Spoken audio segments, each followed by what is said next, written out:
JCPS Digital Learning Channel. I'm Jim Unger with JCPS Digital Innovation. We have quite a lot of information to give you today. If you watched us this morning, you probably caught some good episodes. Kickoff to CS Ed Week, smart adding interactivity to your remote lessons. So lots of Smart Suite was going on there. It was great. We had Spheros this morning. This afternoon, I'm going to kick things off, which makes it pretty easy for everyone else. All right, get a lot of me going on. We're going to talk about Minecraft, and more Minecraft because there were some recent updates. We do have Hour of Code coming up, as they talked about this morning. And we have some big news with JCPS Minecraft, and I'm hoping my partner will jump in here in a little bit to talk about that. And then after that at 1:30, we have Stress Management for Students with Terry Kendall and Drew Biddle. Then 2 o'clock, Creating a Culture of Psychological Safety with Michelle Keller. At 2:30, another great one for content and working, whether you're in the classroom or out of the classroom virtually. Elaine Abernathy, one of our partners at Digital Innovation, is going to talk about digital whiteboards, whether that be Jamboards, Smart Suite, any of the others out there. She's going to cover a lot of different ways to use those. And then we have FEV Tutor, which is our one-to-one tutors that are available for JCPS students. Sean Cicero will be joining us to discuss that. All right, and I see my partner's picture up, which means she will be here to talk about that, which is amazing. I love it. So let's get this going. Let's kick it off. If you want to say hello in the chat, where you're joining us from, have at it. And also, you'll see we are now well over 7,000 subscribers on our YouTube channel. So hit that red button and turn it gray if you have not already. Also, I will put in here, I'm going to put in the chat this wonderful website right here, which is our JCPS website for Minecraft. And I'm going to kind of be walking right through this because a lot of the information is there. And that's where you want to get it from, because you can link from that and check out all the other websites out there. It really filters it down because there is so much if you've dealt with this. Minecraft is such an amazing tool for our classrooms. We're seeing it used everywhere from elementary, the primary grades, up through high school. So yes, it can be used for high school. And so many great things. Any content area. This is an open world sandbox game that it was based on, and then it was created specifically for education after that, working with Microsoft. Now, we are absolutely thrilled to be partnering with Microsoft on this project, working with Minecraft. We also helped introduce this to the Chromebooks, which was a huge boost to this. And we're going to talk about all the different devices we can work with this on. But what makes Minecraft Education Edition important? Why do we have over 12,000 people in our district utilizing this tool? And that's a huge number. That puts us as one of the global leaders using Minecraft Education Edition. Global. In the world. It's amazing. It just can't say enough about it. Critical thinking, communication, and I got to hit on that communication. It was interesting that I had a couple people talking with me, and I talk a lot about Minecraft if you know me. They were saying how their students would get into the world, and where normally they're very quiet in class, they're always muted. When they'd get into the Minecraft world and they'd have, say, a Google Meet up in the background or a Microsoft Teams meeting up in the background, the kids would start talking because it was almost like that transition students had where they'd be in the classroom, they know it's to be quiet, and then when they got out on the playground, they were at recess, they would all start talking because they knew that was their open time. So it's like when they get into the Minecraft world, it triggers that in them that they start to talk and do that communication that a lot of them are lacking right now. And that also goes to collaboration. Collaboration, huge in Minecraft because it's such a team effort for a lot of the different things the students can do in there. So they're collaborating. We're going to talk about 3 different ways that you can use Minecraft in your classroom. All right, and we're going to get to that, I promise. And the last one on there is creativity, and that goes along with the JCPS Backpack of Success Skills. So creativity, they are creating so much. Everything you do in Minecraft, you are creating something. You are working through a problem. You're finding new ways to do it. My fifth grader, my son, one of his projects this year in math was to do a volume project. I've heard this one going across the district, and I love hearing these things that everybody's doing. I'm like, oh, I've seen that firsthand with my student.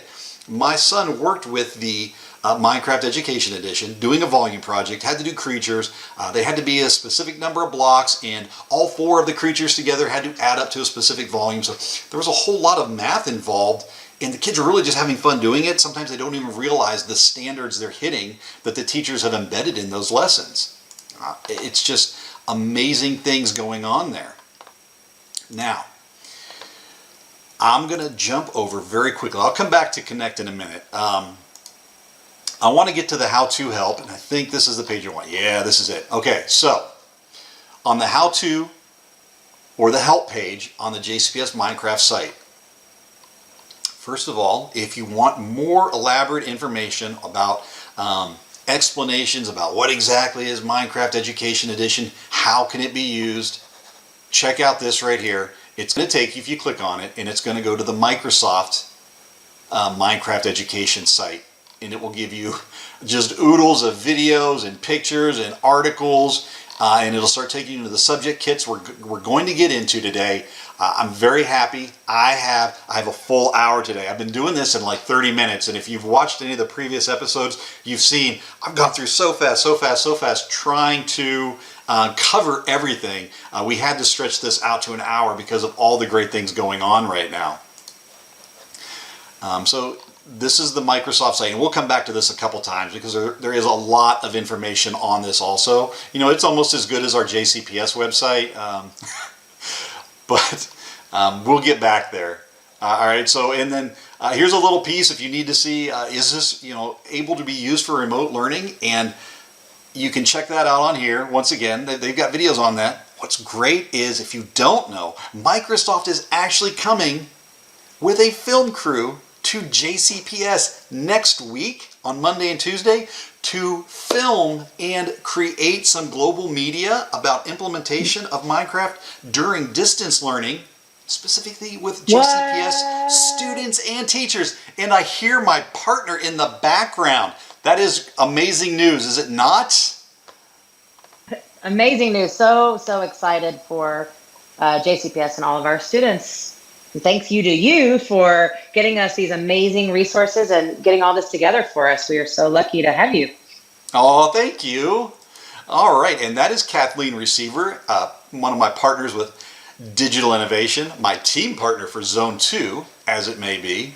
And she's going to come back in later because she's got some great news about certifications.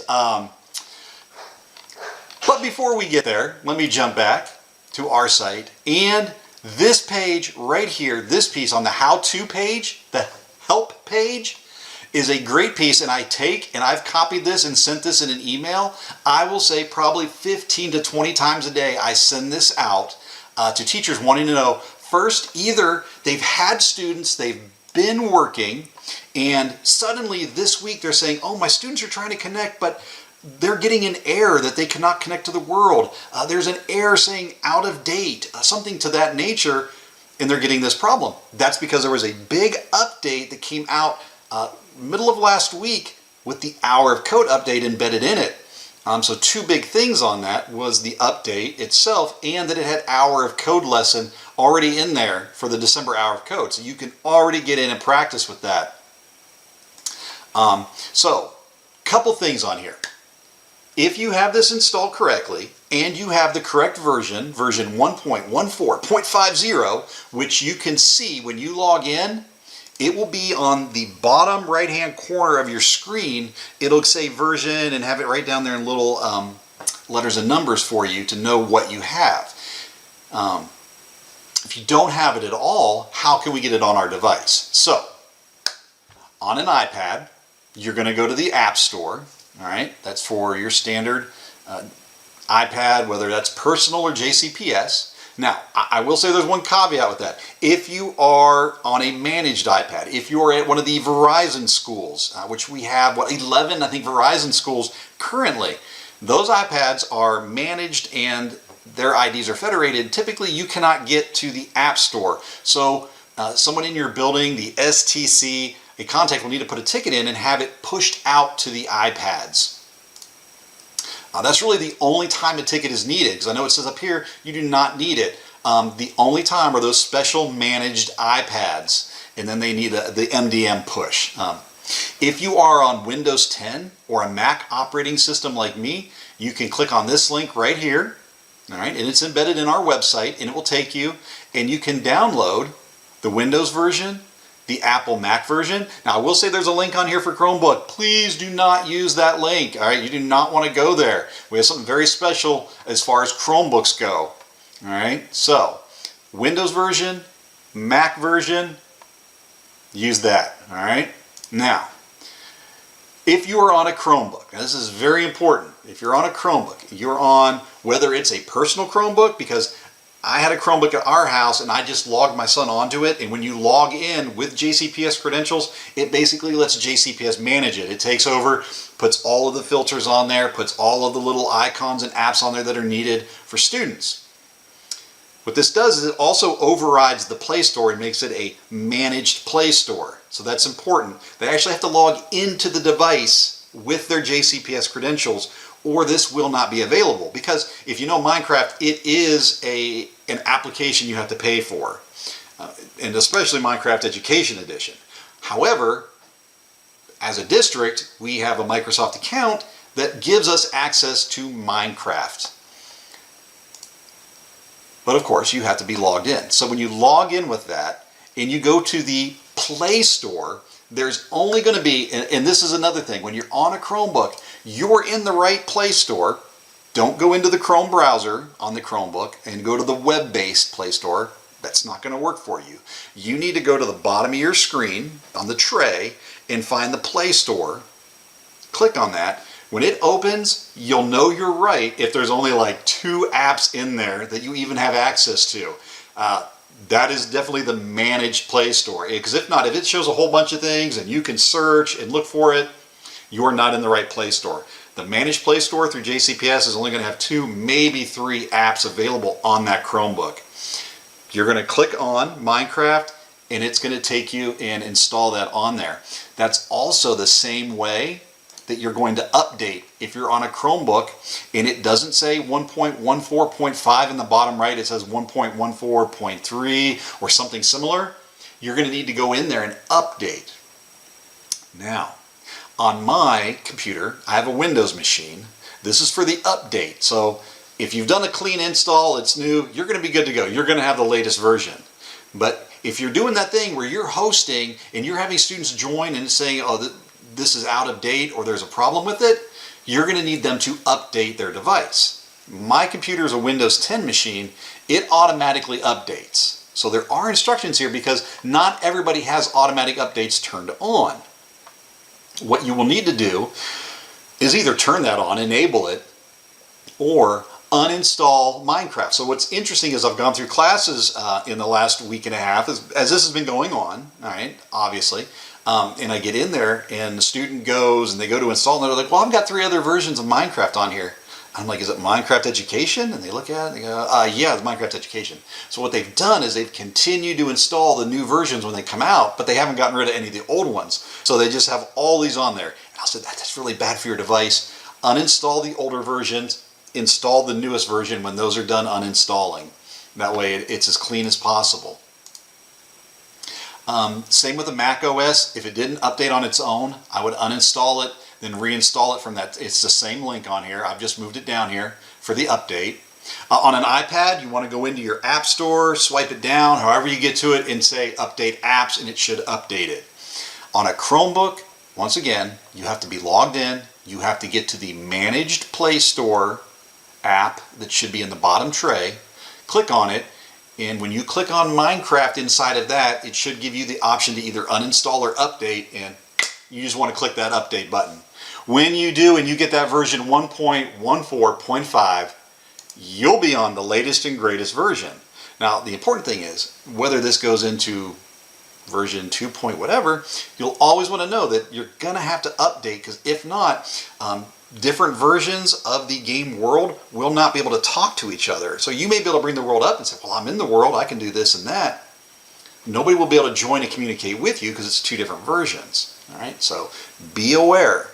And as always, if you have any questions, contact me, james.unger, and you know the rest, at jefferson@gatewayschools.us. So let's keep moving. Also, if you have any questions, please put them in the chat. And I'm going to say in here, hello, welcome.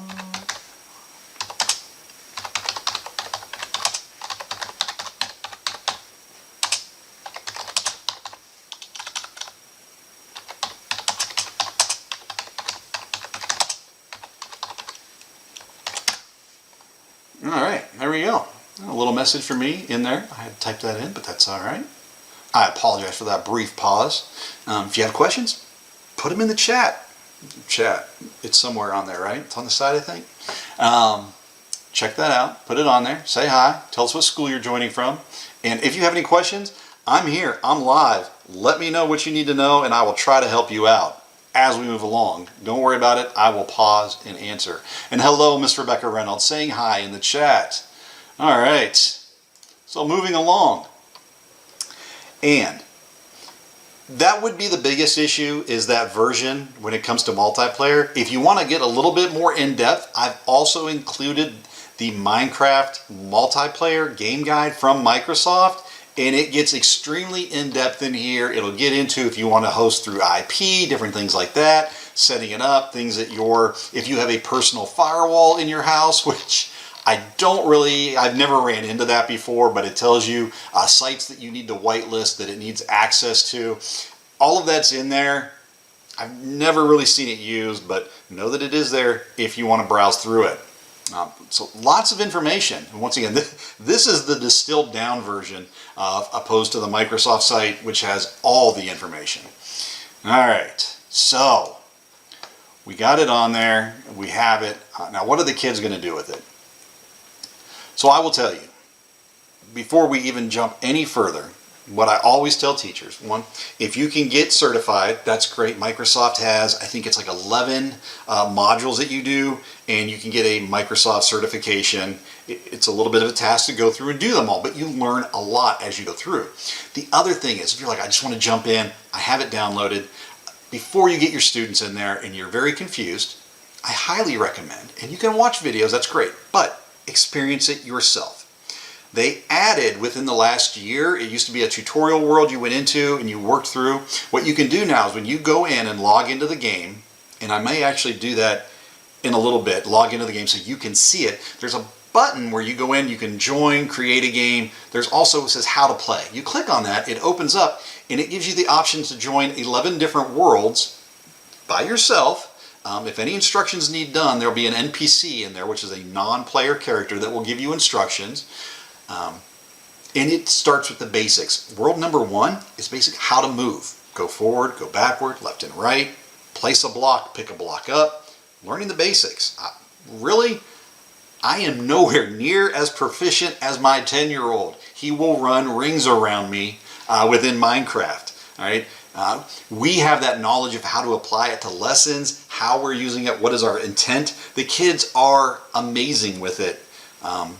Once again, with those tutorial worlds, you need to remember 80-90% of kids have played Minecraft before, been in it in some way. Not all of them have. So don't just assume that everyone knows how to play it. Use those tutorial worlds. Maybe make that one of your first assignments for your class to go into. Hey, I want tonight go in and get through worlds 1, 2, and 3 in the tutorials. Now this is how you get there. Give them instructions. And once again, when you walk through to do it, it's going to look the same for them. So you can tell them how to do it. But know that those are there. That is a great place to start, is to actually get in and experience it. So the intro to Minecraft Education Edition. How is Minecraft Education different? All right, if you don't know, there are thousands of pre-made worlds, which is really the game that you're going to drop into. All right. Now you can have it open and plain. You can make just a certain biomes. You can generate worlds, and I talk about that in some of my videos down below here. You'll see there's other videos that go through like what are some of the basic settings, why are we using this.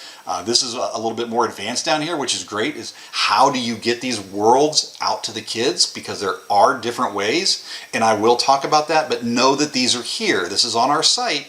Scroll down there, and I go through it a little bit more in detail, and like everything we do on the digital learning channel here, it'll be archived, it'll be put in a playlist. You can come back, watch it later, and you can say, he talks too fast. So you can pause it and you're good to go. You can go through it at your own pace. We call it the power of pause. Rebecca Reynolds in the chat asked, are there teachers hosting Minecraft clubs? There are across the district several schools. I know there's some elementary, there's some middle schools that have teachers that are running like after hours clubs with Minecraft, because as I said, this is one of those places that suddenly the kids get in there and they start communicating, they're talking. You can just have it open and seeing what they're doing, and you'll be surprised at what goes on and how much they enjoy that time. They are starving for it. But also we have a district club. Kathleen Receiver, my partner, has a district club where she's using Minecraft Education Edition, getting a stipend, to work with the kids and get them through. And she was actually doing the Global Build Challenge, which was the Build Championships. Kathleen? Yes. Did you want to talk about that real quick, since I've jumped into that? Sure. Yeah, so we had 4 different groups of kids submit for that global challenge. Is that what you're talking about, in the Minecraft Club? Yes, yes. And so that's really exciting. And they all got, the certifications or certificates, excuse me, for doing that. And they loved it. It's so fun to watch them collaborating with one another and helping each other while they're in the world together. So we meet every Tuesday and Wednesday in our clubs, and they want to go in a breakout room and just collaborate and talk and build and do the different challenges now, since that's over. But yeah, so we had 4 different kids submit. I'm not sure when they announced the winner. But. That's awesome. Thank you. Rebecca Ferguson said she is going to be starting a club in December. That is awesome. I have a build challenge I can show you that I just received today, which is the November build challenge. I'll get to that. That might be a good starting point for you for your club. The build challenges are popular. They come out. There's at least one every month. And when you get your students do the work, if you want to take some of that, have them make sure they have the release, you can send that in to the @Playcraft Learn, which we're going to talk about, which is a huge Twitter feed full of resources, and where you'll find those build challenges if it's not from our site, because I try to keep that updated. They will post pictures up there of things the kids have done, and it's just so great when the kids see themselves out there like that. They love it. And so we love celebrating the teachers using it. Teachers love celebrating the kids using it. Once again, it's so positive. So within there, some of the great things in there, we'll get to the challenges in a moment, but there is exporting for 3D models on there. There's a special block called a structure block. You have the chemistry resource pack. This plays so well with science, and when they added that, it has, the elements from the periodic table on there as element blocks. There's a breakdown kit. There's a combining kit that you can take those in and move them around. There's special teacher permissions and settings, like you can turn off player versus player combat so they cannot hurt each other. You can turn off destructible items. Again, I talk about that in my videos down there about settings, that you can, how you can use that. The code builder, which is huge, and we're going to be talking about code builder and all the different coding languages they have. So you can do block-based coding for elementary all the way up to coding in Python for high school students and beyond, if you just want to brush up on your skills. Collaboration is, you can do up to 30 students in there. I usually suggest people keep that manageable. We'll talk about that when it comes to sharing lessons. I would have multiple worlds going if you're going to have a lot of students. Like Miss Kathleen found out with her club, she had, many students going in there, and she had to break them down into groups. And we'll talk a little bit about the management you can do with that. Um, as far as assessment with this, oh my goodness, the students love being able to take. There is a book and quill where they can write about things that were in there. There is a camera in Education Edition where they can take pictures of themselves, take pictures of objects around them. You can also just do a simple screenshot from a device you're on or a screen recording. That works so easy on iPads. We were doing that 3 years ago. We were doing screen recordings of Minecraft back then. So these can definitely be done now. But if you're using the in-world tools like the book and quill, the camera, so you take a camera and it takes a picture and it puts it in the book, you can then use the quill and you can write on pages, and I think each book can go up to 50 pages. You can then export that in the game. There's a button that says export and it sends it out of the game and saves it as a PDF file. Backpack artifact, right there. You've got a backpack artifact. It's, once again, I say it's a powerful tool. It is awesome. And I'm going to say awesome a lot because I do. Some of the different blocks that are in there, there's allow and deny blocks, which allow seems funny because it allows you to build anywhere over it. If you place it, you can bury them in the ground, which seems like, normally you can build anywhere in Minecraft. You can create what's called an immutable world. And if you do, think of it like a museum. The students can go in, they can touch everything, but they can't break anything. And sometimes that's good. Maybe you just want them to go in and observe something. You've created something and they just need to see it. There's worlds out there that are like that, virtual museums that you go into and you're exploring different exhibits and things in a virtual world. Well, if you have one of those and you say, well, I want them to add their own structure, maybe you create an area and you put those allow blocks there, they can then build just in that spot. So, I mean, that's a really cool idea and thing you can do. There's also the reverse of that, which is a deny block, and I see those a lot more, and that's maybe I've built something that I need them to emulate in some way or reproduce it in a different way, but I need something that then they're not going to mess with it. I put some signs up with instructions that I don't want one student to break so somebody else can't read it. I can put deny blocks down completely under it so that they don't see it and build above them, and then they cannot really do anything with those, anything built above them. There's also these great ones which are called border blocks. And when you make them, it's like putting up a wall that goes infinitely up and infinitely down that they cannot get through. It makes it great if you have a spawn point in the world. It's where when you log in or join the game, where does it drop you in the world? So if you're doing a multiplayer game, you're having a class drop in and you're waiting to get people in, maybe you build this corral with border blocks that the students are dropped into, and then they're kind of like trapped in that area until you say, okay, and you break one of the blocks and you let them go, and it releases them to go do whatever you need to do, but it gives that area to hold them in.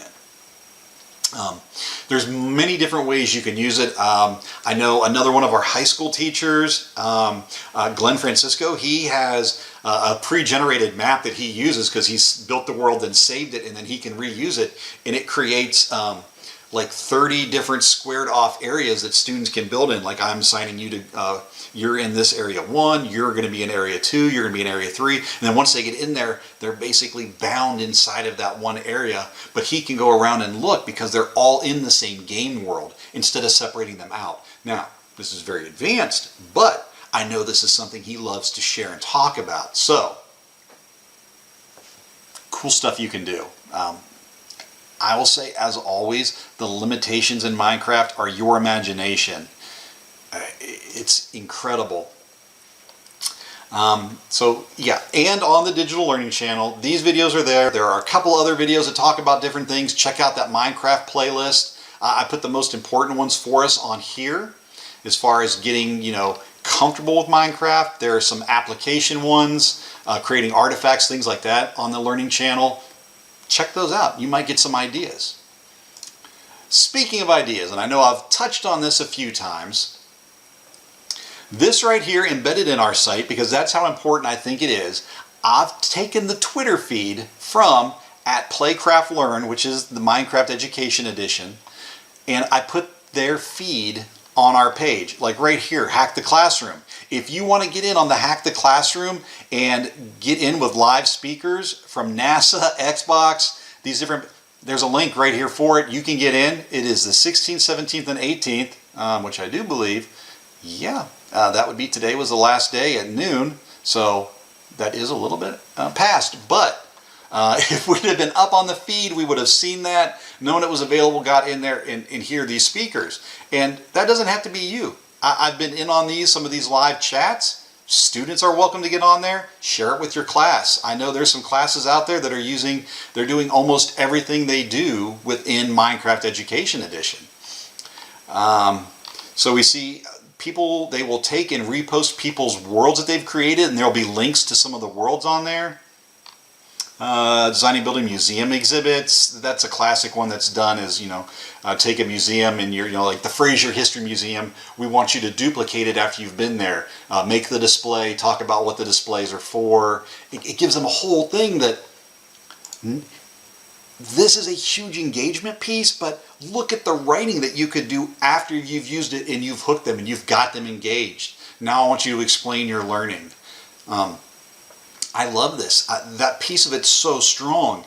I've talked about this a couple times with social studies teachers this year, and there's another big issue I want to talk about with that. Not an issue. Issue sounds bad. A big thing that came out with social studies, but one of the things I talked about was how you can do battle reenactments on here, having students go through, say, Civil War, Revolutionary War, and they go through and they say, okay, have the students separate them out on the two sides. You turn PvP and destructible items off and say, I want you to recreate the colonists and the British sides of this war, the North versus the South. So I want you to set up Gettysburg, use your first-hand documents, research, find things. I want you to create what was the battlefield, what did the terrain look like, what were buildings that were important, can you reproduce those on there? And you have them do that. Think about how much knowledge they're getting as they're building that to duplicate it and replicate it. And once they've done that, you can release them at the end and turn the combat on and say, okay, let's reenact the battle. And let them have the battle, which make sure you've had the map, taken pictures of it and saved it. But they have so much fun. The students have such a good time and they learn so much from it. And it's just those things. Can you do that? You can do, once again, anything you can think of, you can do in there. And they love building. And we'll get into grouping in a little bit. But so on this feed, it's going to give you all kinds of different things. When the monthly challenges come out, you can check with us or check on here. They'll be on here. It talks about all the different packs that come out. There was recent packs from the writing project release, I think like a 10-lesson pack of different lessons and worlds you can work with. The social justice one here with Congressman John Lewis and Good Trouble created social justice lessons on here. So writing, there's a social studies pack that just came out we're going to talk about with World War I. Lots of great things on there, but that feed is so important. I also have just a small list of my top 10 tips for creating a successful Minecraft community. I cannot stress enough, when you get the children in there, have your parameters set up. What are your expectations in this world? Think of it as taking them into a classroom they have never been in before, filled with lots of things they know how to use and you may not be too familiar with. If you don't give them parameters, it will get out of control very quickly, and that's when teachers kind of get frustrated. And I definitely don't want that, and I know you don't want that. So set up, have those pieces put in place. What are your expectations in there? We're going to have a meet running in the background. You have the game up in the front, but be able to hear me when I'm giving instructions. Make sure that you can stop when I ask you to stop. I don't want to have to shut the world down. Set up whatever classroom management you need. But have that. Take the time to prepare your world.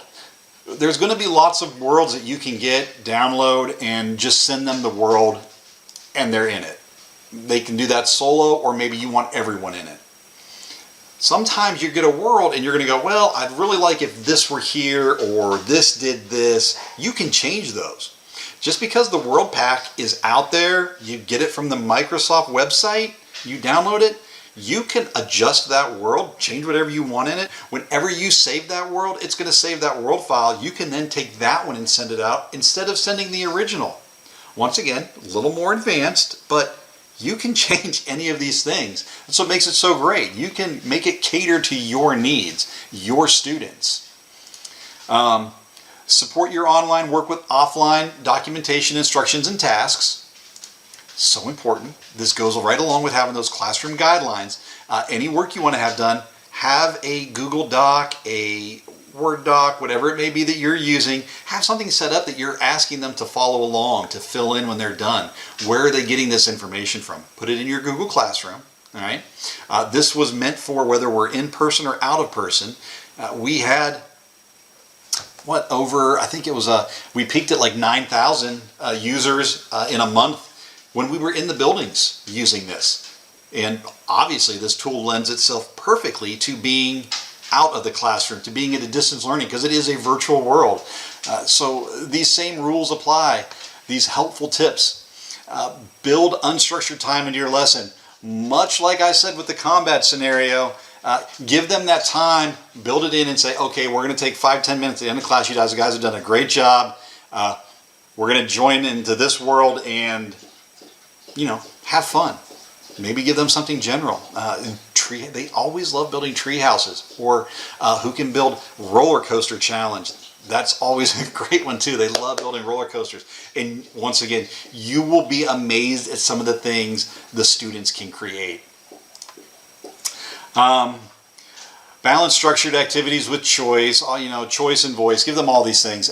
But check out these tips. They are great. And see, I'm already at 1 o'clock in 5 minutes. We're 35 minutes in. So the how-to and help, we talked about that. Connect is checking that out. All right. Monthly virtual training and support. If you click on that right now, it's going to take you to this, because the one that was on here was filled up and they're taking submissions for the next one. So there is a form on here. You can take this form, copy and paste it in to your browser to submit, so that you are updated whenever they come out with the next one, because the last one was extremely popular. And once again, shout out to JCPS. We had the most educators globally. We had the most educators in that cohort for training at Microsoft on Minecraft. So proud of the educators in JCPS. All right, so close that out. Go back over here. And we won a prize. I think that's supposed to be shipped to camp. So we'll have to see what the JCPS educators won. I did not know that. That is amazing. Yeah. You don't know what they won?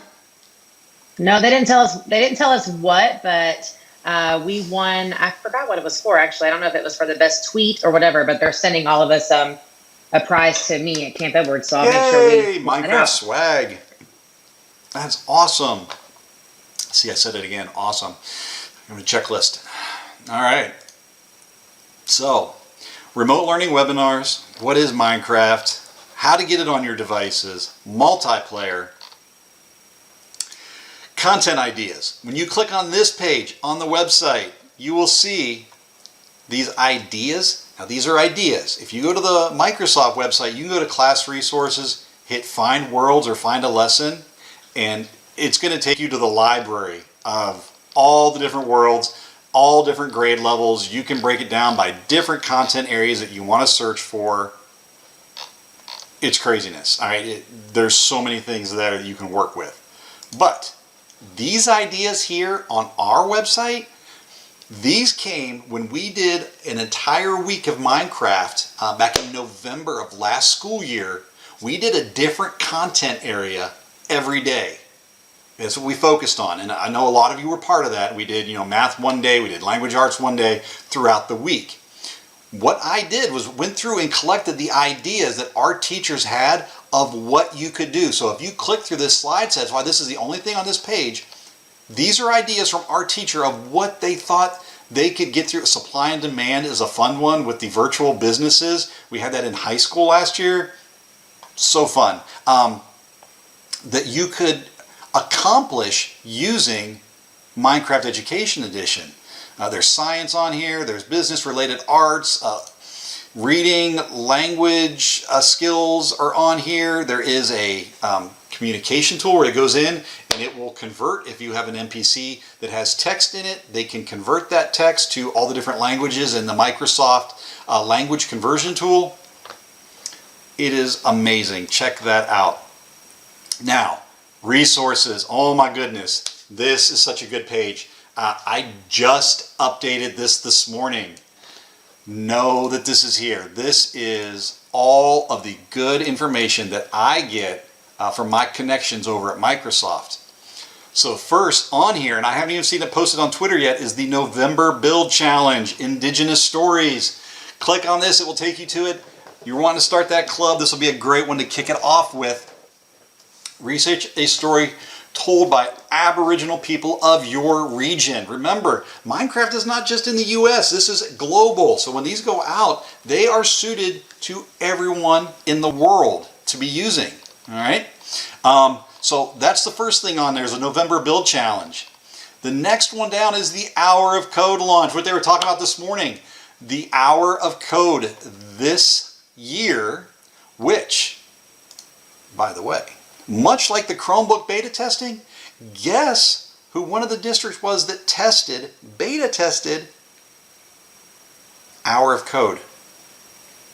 Our kids in our district tested it and gave feedback to the developers at Microsoft about 3 weeks ago. They were going through, trying it out, finding bugs in it, and working with them to get them fixed. It was great work to watch. I truly enjoyed it. So Hour of Code takes you to this lesson here, and this is what was in the new update that came out that we talked about how to get. All right, this is all on here. There's a great little video that shows it. You can use it to prep your kids, get them hooked. It's got the villagers with the illagers and how we can use coding to bring them together, because if you could tell or if you know anything about them, they are not exactly the best of friends. Villagers and illagers. So there's some great lessons in there with the Hour of Coding. That is on there, and there's actually, if you click through it, there's 3 different slides with that to talk about it. There's a lot of educator resources that are on here that you will not typically find anywhere else. All right. There is the Educator Guide for Hour of Code. There is the answer key for Hour of Code. There is training for facilitators. I've included everything that I have and know of in these slides that comes out. This resource page is the one that I try to keep as updated as possible for all of our JCPS staff. So if you use it, bookmark it, check it regularly. At least every 2 weeks I'll put something new on there. All right, so Hour of Code.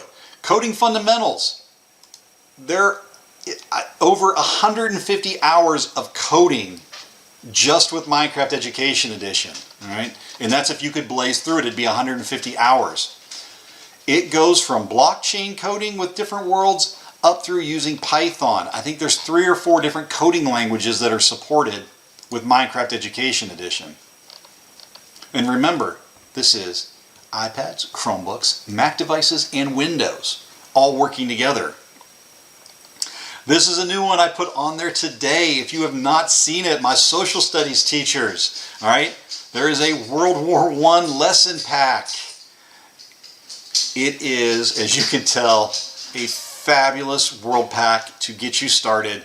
If you're, once again, not wanting to do one on your own to create worlds or ideas, you can use these.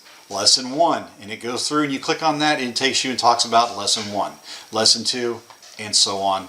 Again, I like these videos. These are just supposed to be like little descriptive things. You want to hook kids, you show them these videos and say, we're going to be working with this. I tell you what, they will, and once again, I don't care if it's elementary, middle, or high school, they get excited.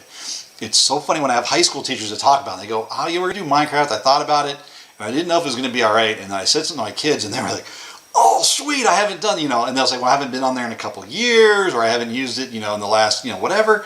They get so excited about bringing it back. Because Minecraft as a game has been around for over a decade. Minecraft Education Edition was actually created in November of 2016 is when it was released. And I know I've been using it since 2017, somewhere in there when I realized it was out. So we've had this for a while, and our numbers have just been growing crazy with Minecraft. Language Arts Pack, click on this one. It's going to take you to the same thing. It's going to go to the Language Arts Pack with the National Writing Project. These are the new ones. There's new computer science curriculum. You say, well, I'm a STEM teacher. Great. You can't get any better than this. You've got coding. You've got computer science. This is the other new one I was talking about. I'm really a huge fan of this, the Good Trouble Lessons in Social Justice. This also, there's the Digital Citizenship one. I like this one if you're doing a beginner class, or once again, if you're wanting to open a club. This is a great one that you can assign the kids. They can do it on their own. It gives them the world. This is probably one of the funniest ones I've seen that I can remember, because I had my son do it, and he was in there in the Digital Citizenship one, and it teaches you different lessons on like plagiarism and copyright, and then there's a part on trolling. So it's giving you this whole challenge. It's giving you Agent. If you don't know who Agent is, he's a little guy that'll follow you around, usually codes for you. Well, in this world, he's programmed to do things, and as you're building, he kind of starts cheering you on, and as you go, no matter what you're building, which is the funny part, my son's like, oh, you're rooting for me, and then he starts saying, oh, this is horrible, who built this thing? He starts being kind of mean, and then finally, as my son's going, it's like time's running out because it gives you a time limit, so he's really struggling to get this done. Agent walks up and drops a block of TNT, which is exactly what it sounds like, and it blows up his treehouse. And my son was like, what?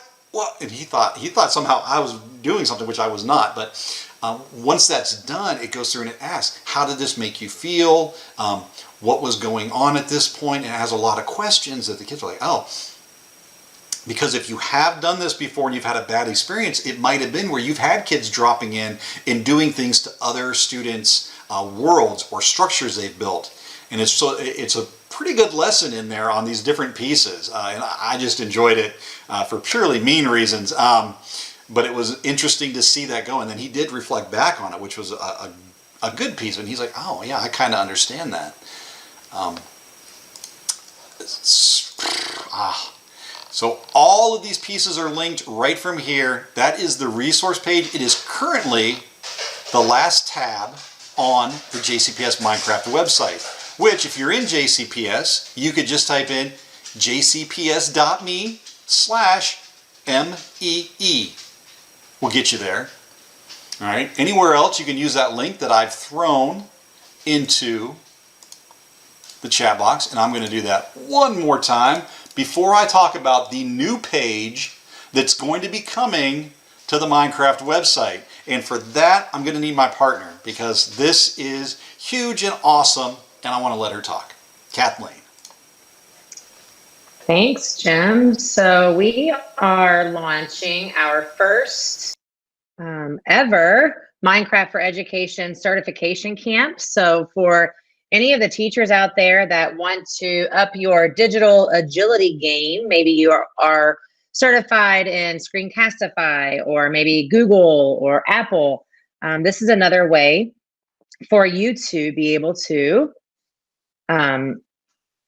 learn how to use Minecraft, just the basic skills of Minecraft. And if it's okay, Jim, I'm going to share my screen for a second. Is that okay? Or would that mess you up? Okay. So with Minecraft Education Edition, the Teacher Academy, I was one of the people that went through the cohort because I wanted to learn more about how to help our JCPS teachers. And what you will do is we will talk about how you can use Minecraft with your kids, but it also really the basics of it, how to move, how to add things to your inventory. So you have a basic idea with your students, but I can promise you that you won't need too much. Like Jen said earlier, my son also is much better than me in Minecraft, and the club that I have right now, they barely need me. Like the kids go back and forth. Someone asks a question and one of the kids jumps in and answers it before I even get a chance. So they are so excited about using it that they want to help each other. So you can see here, I've completed all of my courses, and they say 1 hour next to them. It doesn't necessarily take you an hour to do those, but there's a beginner section where you learn how to play, intermediate, advanced, and then you get your Minecraft Educator Edition certification. So that's what our certification camp's going to be. And here's the logo for that. And you should be able to see that on Twitter. It's going to be on December 1st, and we're going to do it during lunchtime from 12 to 1. And we'll get that recorded, Jim, for sure. So you can put that on your website in case someone can't attend. But I have a form. So if you're interested in doing this with me, make sure to fill that form out so I can get you all of the information you'll need for December 1st. And I think that's about it. How does that sound, Jim? That is amazing. And if you've been to any of our training camps at Camp Edwards, and you've worked with Kathleen before, you know you're going to have a good time. You're going to learn a lot, and you're probably going to get that badge that you really want. All right.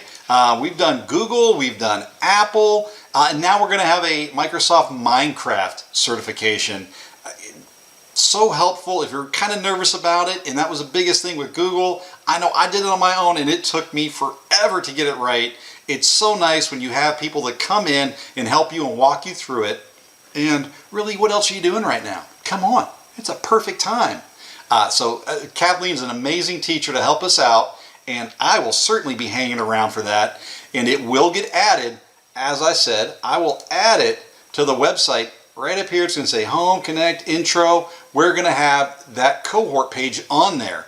And I also am hoping to start showcasing some educators on there for contacts throughout the district. So certain high school teachers, middle school teachers, elementary teachers that are just the things they're doing in their classroom you would love, and I'm going to try to put them on there so we can start building this out to even more connections. To go along with Rebecca Ferguson, absolutely, you can send me your lesson. I will check that out. I would love to see what you've got going on or what your plans are.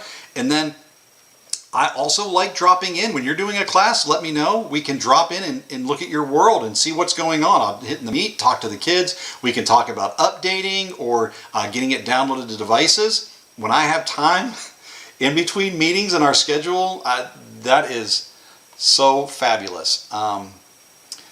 Kathleen, did you have anything else?